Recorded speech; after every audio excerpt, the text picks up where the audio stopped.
The night before Christmas, my townhome felt emptier than usual. The other bedrooms were silent. My roommates had all gone home for the holidays. I was the only one left, working the next day at the hospital. It used to be 4 of us here, but after what happened with Maya and her boyfriend, things changed. He was always around, never supposed to stay, but he basically moved in. It got bad. He was cruel to her, and one night he turned that anger on us. I'd been in an abusive relationship before, so I tried to help Maya see what was happening. But that night, when he shoved her and started yelling at us, I knew we couldn't just let it go. We told her he had to leave or we'd talk to the landlord. She left after that, moved out, angry, and barely speaking to us. The house felt safer, but emptier. I still worried about her, even as I locked the doors every night. That Christmas Eve, I tried to fill the silence, watched TikToks, texted friends, anything to drown out how empty the place felt. I double-checked the locks before heading to my room downstairs. The kitchen was right above me. I lay in bed, phone glowing in the dark, scrolling until my eyes blurred. It had to be past midnight, officially Christmas Day. The house was still, except for the faint hum of the fridge upstairs. Then, something scraped above me. It sounded like one of the kitchen chairs dragging across the tile. I stopped scrolling, holding my breath, trying to listen past the ringing in my ears. Maybe it was the neighbors. I told myself that. Our walls were thin, and sometimes their noise bled through. But then I remembered one of them had texted earlier, asking if I could bring in their package while they were away. Their place was empty too. The sound stopped as quickly as it started.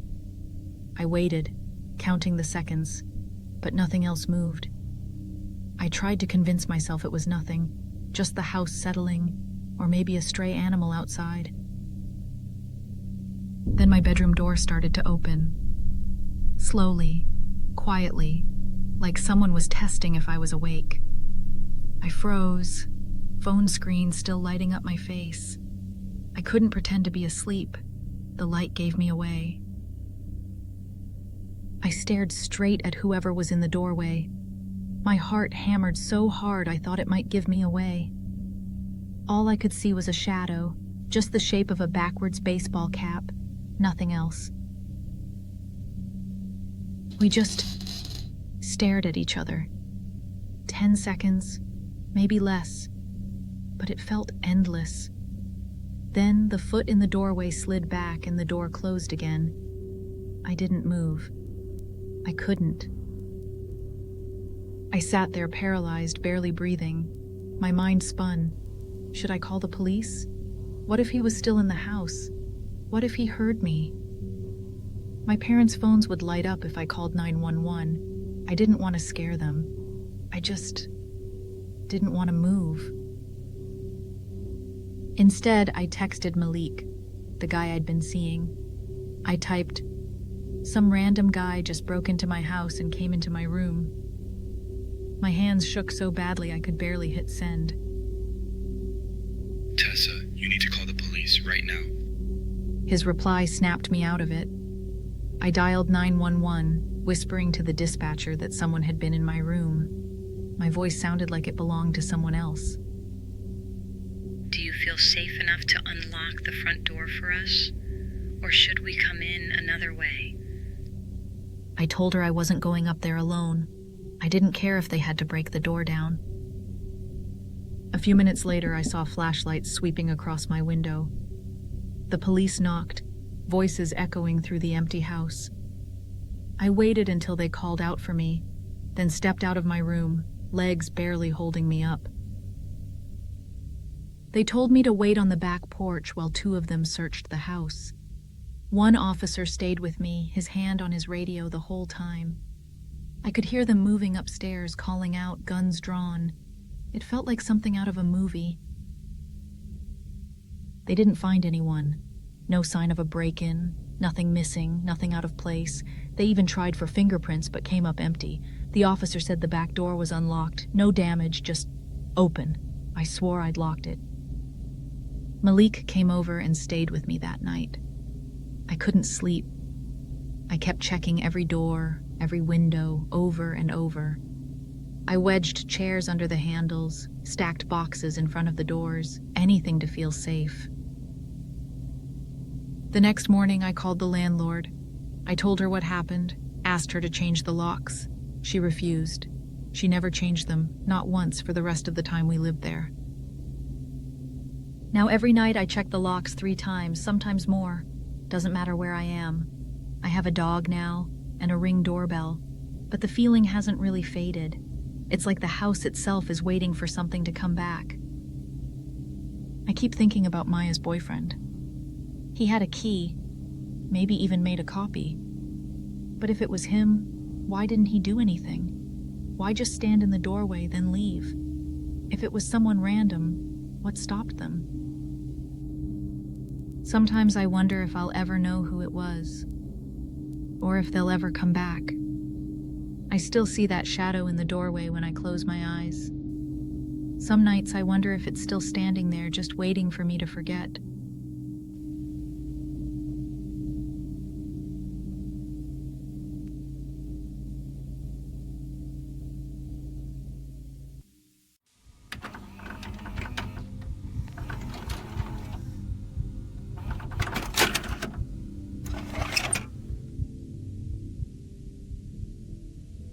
When my family left our old village, it was just before Christmas. The place we moved to was a bit busier, but not by much. Still countryside, just more people, more noise, and less of that feeling where everyone knows your name. Our new place was a townhouse right across from a graveyard, and behind that, hidden by those old stone walls, were the abandoned grounds of what used to be a hospital asylum. I'd stare at it sometimes, not sure whether to be curious or unsettled. People called the town Murder Town, not to our faces, but you'd hear it in whispers, or in the way my parents' friends talked about the area. There'd been a string of crimes years before. Still, I never really felt threatened. It was rough around the edges, but not dangerous, or so I thought. We moved in late November. By Christmas, we were still unpacking. My partner, Malika, and I were splitting time between my parents' place and hers. That night, just after Christmas, we were at my folks' house. Everyone was tired, half watching TV, half dozing off. Malika and I started arguing. Nothing dramatic, just one of those late-night tired holiday fights that get under your skin. We didn't want my parents to hear, so we slipped upstairs to their bedroom to talk it out. It must have been around 1 in the morning. The street outside was frozen over with that kind of deep post-Christmas quiet. No cars, no footsteps, just the orange haze of the lamps and the black outlines of trees in the graveyard. In the middle of our argument, I got this weird feeling. Not fear, exactly. More like the air in the room was suddenly too thick, like I was being watched. I stopped talking and glanced out the window, just to ground myself. At first, it looked like nothing. Just the empty street, the graveyard, the wall. Then, I noticed someone standing just inside the asylum grounds, on the other side of that wall. They were dressed head to toe in black, hood up, face pale in the glow. They weren't moving, not even a little, just standing there, looking up. Not at the street, not at the wall, but directly at our window. Malika must have seen the look on my face, because she turned to the window too. She whispered, "What is that? Who's out there?" Neither of us said anything for a while. I tried to make sense of it. Maybe they were walking a dog, or just passing through. But the longer I stared, the less it added up. They didn't move, not a twitch, and from where they stood, the only thing at eye level was the wall. There shouldn't have been any way to see us unless they were looking for us. It was late December, freezing cold. Who stands outside, perfectly still, at 1 a.m. in an English winter, staring up at a stranger's window? I told Malika to move away from the window. I don't know why. It just felt like the right thing to do. We both stepped back, out of sight, but I couldn't stop watching. The figure stayed there for at least 15 minutes. I watched the whole time, frozen, trying to convince myself it was nothing. But every second that passed, it felt more and more wrong, like the world outside had stopped and only this person was left, staring up at us. Eventually, I forced myself to look away and went downstairs to tell my dad. I tried to keep my voice steady, but he could tell something was off. He didn't act scared, just serious. He checked every door and window, made sure everything was locked up tight. He told us to stay downstairs for a while, just in case. So we sat there, the four of us, not really talking, all pretending to watch TV. I kept thinking about the window upstairs, the way that figure had stood so still. After about an hour, curiosity got the better of me. I crept back upstairs, careful not to make a sound, and peeked out the bedroom window again. The figure was gone. No sign of anyone, no footprints, no movement. Just the empty street, the graveyard, and the cold pressing in through the glass. There were no strange noises, no broken locks, nothing else that night, and nothing after either. We never saw anyone out there again. Looking back, I tried to tell myself it was just someone loitering. Maybe a homeless person, maybe drunk, maybe just lost. The town had a reputation for that sort of thing, especially around the holidays. But what I can't shake is how long they stood there, and the fact that Malika and I had already been arguing for a while before I even noticed them. How long had they been watching? I still don't know what they wanted, or why they picked that window. Maybe it was nothing, but sometimes, when the street is quiet and the lights flicker just right, I catch myself glancing out, just to make sure nobody's looking back.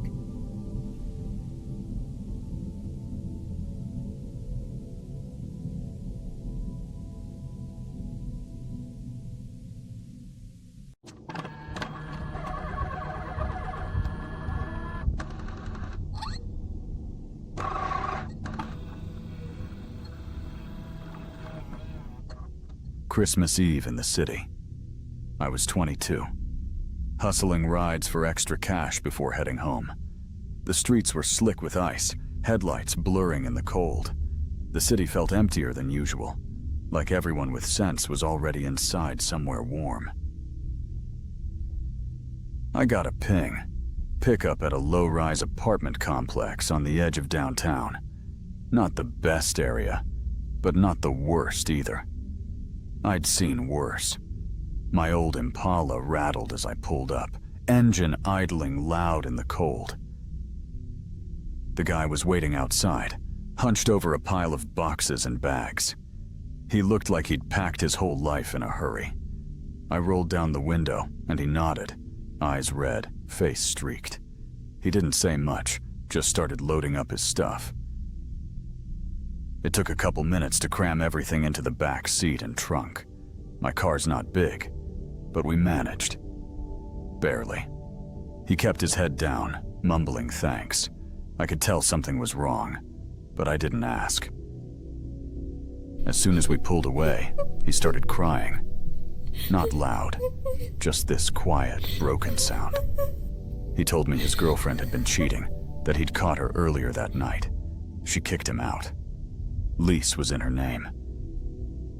He wanted me to take him to a motel on 38th. My stomach dropped. That street is infamous. Drugs, gangs, women on corners, motels that never ask questions. I'd been there before, but only for work, never by choice. I should mention, I keep a pistol under my seat. Concealed. Legal. I don't like breaking rules, but after a few close calls, knives, threats, a robbery attempt, I'd rather be paranoid than dead.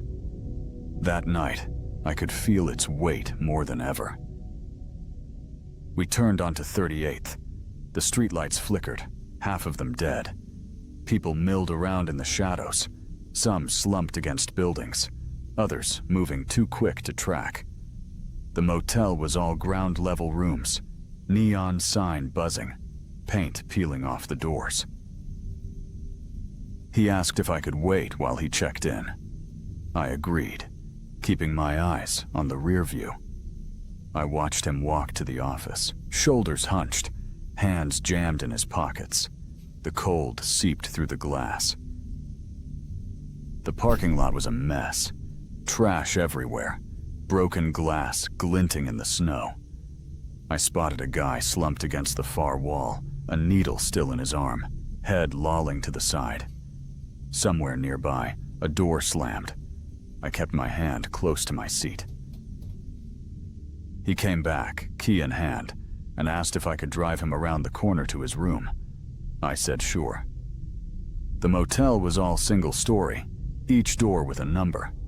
I pulled up close to his room, engine still running. He started unloading his boxes. I got out to help, more out of habit than anything else. The air was sharp, every sound too loud. I kept glancing over my shoulder, watching the shadows move between the rooms. On my second trip to the trunk, I noticed movement to my left. A man stepped out from a room a few doors down, coat hanging open. Two women followed, faces hard to make out in the yellow light. They walked straight toward the room next to mine. One of the women pounded on the door, then yanked it open. The man stepped in after her, and that's when I saw it. He pulled a shotgun from under his coat, holding it low but ready. They disappeared inside, door slamming shut behind them. I stood there, frozen, a box in my hands. Yelling erupted inside the room, muffled, angry, impossible to make out. I waited for gunshots, heart pounding so loud I could barely hear anything else. Suddenly, my passenger was at my side. I hadn't heard him approach. He took the box from my hands, voice low and urgent. He told me he could handle the rest, that I should get out of there. I barely noticed him slip a $5 bill into my pocket. I didn't argue. I just turned, got in my car, and drove. My hand shook so badly I nearly dropped the keys. I kept checking the mirrors, convinced someone would come running after me, or worse. A few blocks away, I pulled over and called the police. My voice shook as I gave them everything I'd seen. The shotgun, the room number, the people involved. They said they'd send someone to check it out. After the call, I logged out of the app. I hadn't made much that night, but I was done. I just wanted to get home, see my wife and kid, forget the motel and everyone in it. Later that night, the police called me back. They'd checked the motel, but no one answered the door I'd described. The people in the room swore nothing happened. No gun, no argument, just a quiet night. I knew what I saw. I still see that motel sometimes, driving past on late-night runs. The neon sign flickers. The doors all look the same. I never stop. I don't think I ever will.